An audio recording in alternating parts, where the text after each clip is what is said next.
আজকের recipe fish fry. খুব simple ভাবে ফ্রাই করে আপনাদের দেখাবো। মাছ ভাজি করতে আমি নিয়েছি প্রায় 30 পিস মাছ।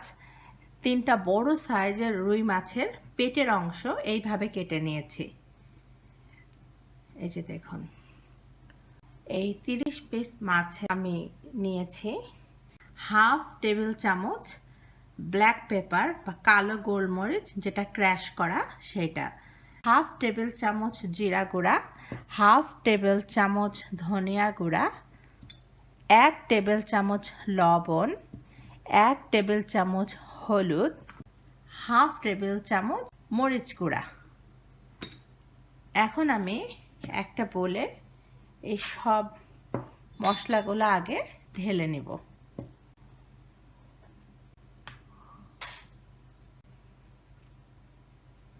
এবং খুব ভালো করে এই মশলাগুলোকে মাখিয়ে নেব আগে।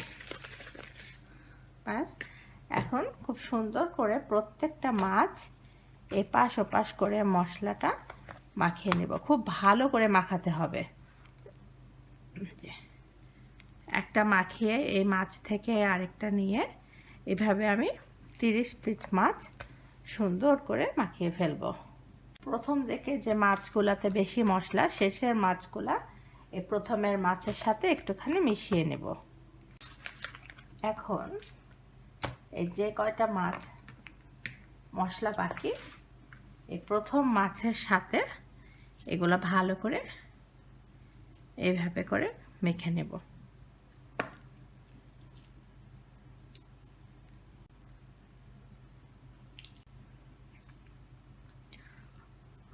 মাছ মাখানো হলে 15 থেকে 20 মিনিট রেখে দেব মশলাটা ভালো করে বসার জন্য। তারপরে এটা ডিপ ফ্রাই করলেই হয়ে যাবে মজাদার মাছ ভাজা বা ফিশ ফ্রাই। এই যে দেখুন, আমার 30 পিস মাছ খুব সুন্দর করে প্রত্যেকটা মাছের গায়ে সমান করে মশলা মাখানো হয়ে গিয়েছে। এখন এটা সুন্দর করে ডুবো তেলে ভাজলে আমার ফিশ ফ্রাই হয়ে যাবে মজাদার। এখন মাছগুলাকে গরম তেলে ডুবো তেলে সুন্দর করে ভেজে নেব।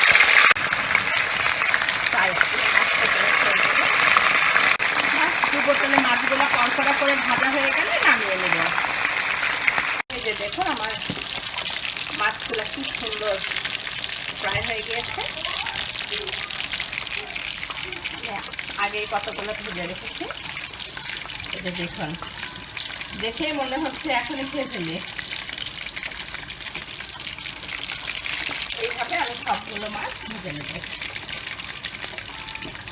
এটা হয়ে গেল কত সুন্দর আর কত ইজি ফিশ ফ্রাই।